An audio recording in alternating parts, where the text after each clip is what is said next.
Olá pessoal, quero discutir aqui um pouco com vocês essa primeira lista de compostos heterocíclicos. Vou passar para vocês a resposta final de cada exercício e vou dizer onde é que a gente pode encontrar mais para ler e estudar sobre. Já adianto que frequentemente nos slides que o professor trabalhou e também no livro do Clyde. Então vou destacando os pormenores aqui da questão e peço que vocês pratiquem, não deixem de fazer o mecanismo, de tentar responder e anotem as dúvidas que vocês tiverem, qualquer coisa, por mais boba que ache a dúvida, e eu estou à disposição, podem me mandar aí as perguntas via WhatsApp que eu respondo assim que eu puder.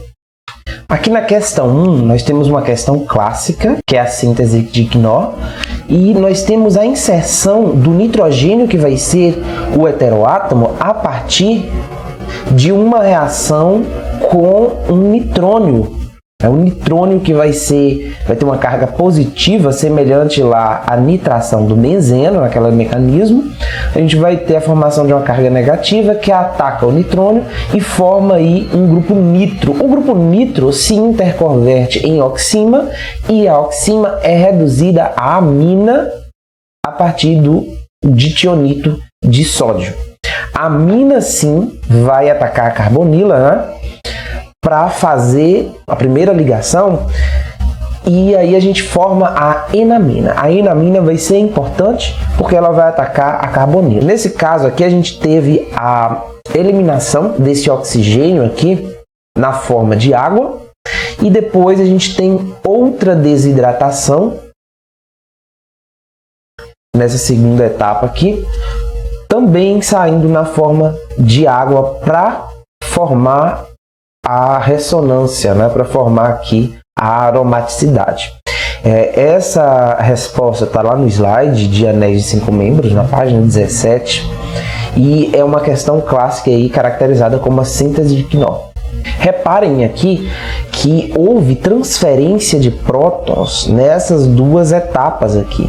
Eu tive a transferência de prótons do nitrogênio para o oxigênio, e depois um outro próton do meio reacional protonou a hidroxila, né, para sair na forma de água.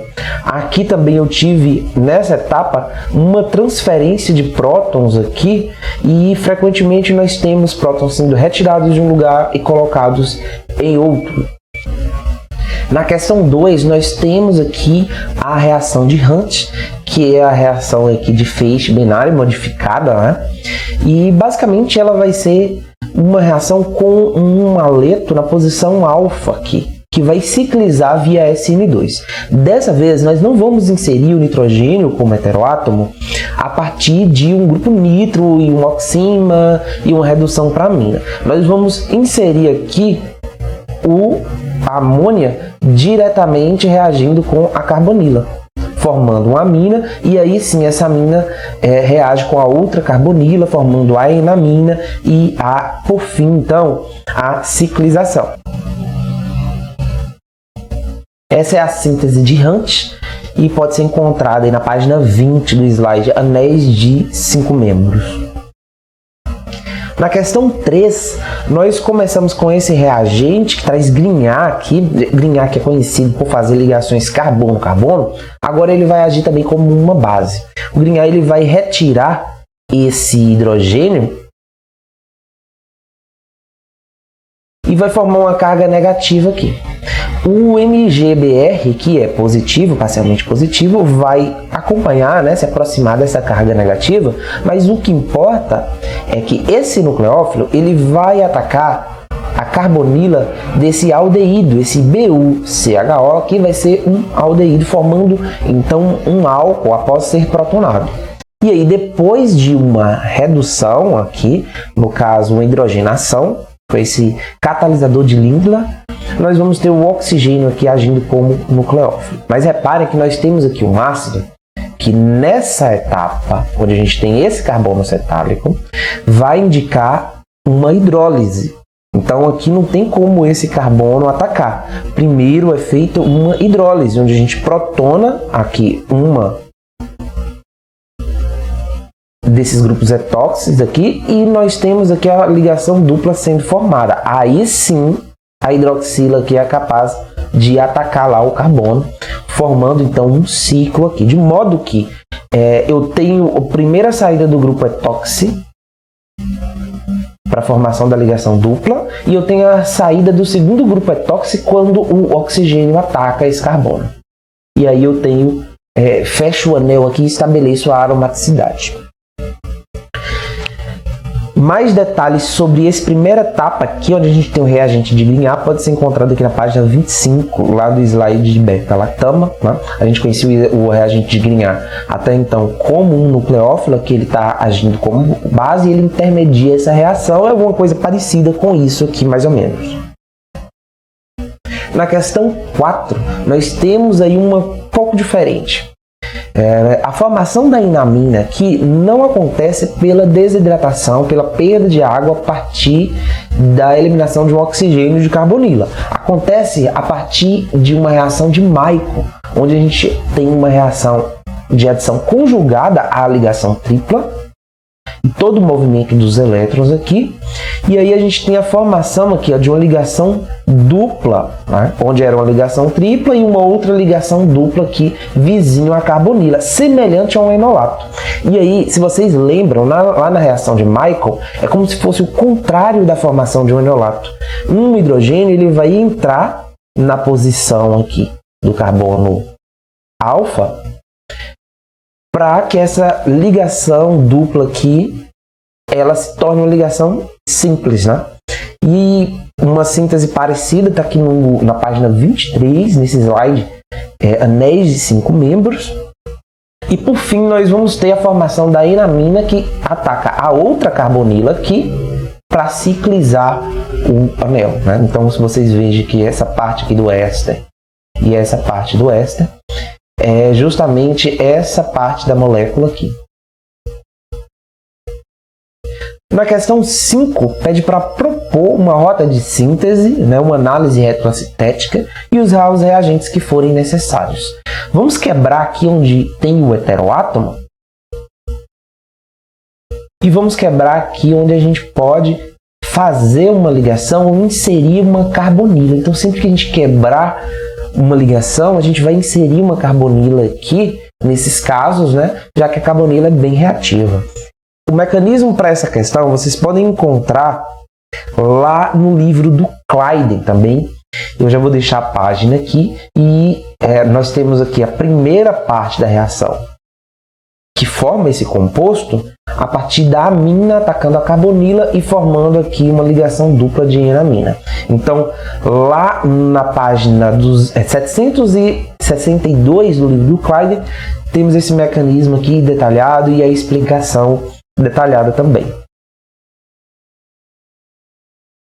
A questão 6 pede para explicar quais dos 3 heterocíclicos tem maior caráter aromático. E aí nós vamos pensar que todos esses compostos têm pares de elétrons livres e aquele que tiver a menor eletronegatividade, que segurar menos esses elétrons, vai ter uma aromaticidade mais forte, vai ter esses elétrons mais disponíveis para participar da ressonância. E nós estamos falando então do enxofre. Então o que tem maior caráter heterocíclico, que é aromático, vai ser o enxofre, seguido do nitrogênio por ordem de eletronegatividade, né? Ordem decrescente, de eletronegatividade, por ordem crescente de eletronegatividade. A questão 7 diz o seguinte: utilizando o DCC e o PPY, que são esses 2 catalisadores aqui, e um beta-aminoácido, mostra o mecanismo da reação. Propõe uma rota de síntese. Reparem que esse cara ele pode ser bem versátil, porque ele pode agir aqui como um eletrófilo a partir desse carbono, que tem a densidade retirada aqui pelos nitrogênios e tal, e ele também pode ser reduzido recebendo um hidrogênio aqui, é isso que vai acontecer. Esse outro catalisador, ele tem aqui um movimento de elétrons entre as ligações duplas e entre os nitrogênios, que vai permitir que ele estabilize algumas regiões reativas nesse tipo de reação, nesse mecanismo. Então o que vai acontecer aqui é que esse primeiro oxigênio ele vai atacar esse carbono, Nós vamos ter uma carga negativa sendo formada, retirando o hidrogênio do que antes era um ácido carboxílico. E aqui entra o PPY, né? O pirrolpiridina, onde ele vai estabilizar essa carbonila. Então ele se liga aqui à carbonila e o reagente aqui inicial, o catalisador inicial, dessa vez retira o hidrogênio. Mas por que então ele não pode atacar a carbonila? Ele até poderia atacar a carbonila, mas aí nós vamos dar preferência a etapas que sejam, de certa forma, irreversíveis, né? Então aqui se ele retira esse hidrogênio, vai formar um nitrogênio com a carga negativa, que vai ser muito bem estabilizado pelo grupo tosilato que está do lado. Se ele ataca a carbonila aqui, eu tenho condição de reverter essa reação, né? Já que ataca a carbonila, a ligação dupla aqui sobe como um par de elétrons, né? E essa ligação ela pode ser reversível. Já a formação aqui dessa carga negativa, que fecha o ciclo, ela é favorável. Então é uma questão de equilíbrio favorável e frequentemente nós usamos os mecanismos de reação também para justificar como a reação acontece. É feito experimentalmente, sabe-se que a reação forma aqueles determinados produtos e busca-se um mecanismo também para justificar com bases teóricas, né, por que aquela reação acontece daquele jeito. Esse é um tipo de ligação aí N1C2, onde a gente tem a própria carga negativa no nitrogênio para fechar o ciclo. Questão 8 pede para mostrar aí as estruturas dos intermediários A, B e C, não pede necessariamente para fazer o mecanismo de reação. E reparem que aqui nós temos um derivado aqui do ácido malônico e nós sabemos que esse carbono ele pode ser negativo, né, formando um enolato, mas se eu reajo ele com o bromo molecular e eu faço uma halogenação, eu inverto a polaridade desse cara aqui e faço ele ficar positivo, podendo sofrer uma SN2. E é justamente isso que vai acontecer quando a anilina substituir aqui o bromo, nesse caso. Nós vamos formar, então, esse produto com a amina que substitui o bromo, e nós temos aqui um outro hidrogênio que pode ser retirado ainda.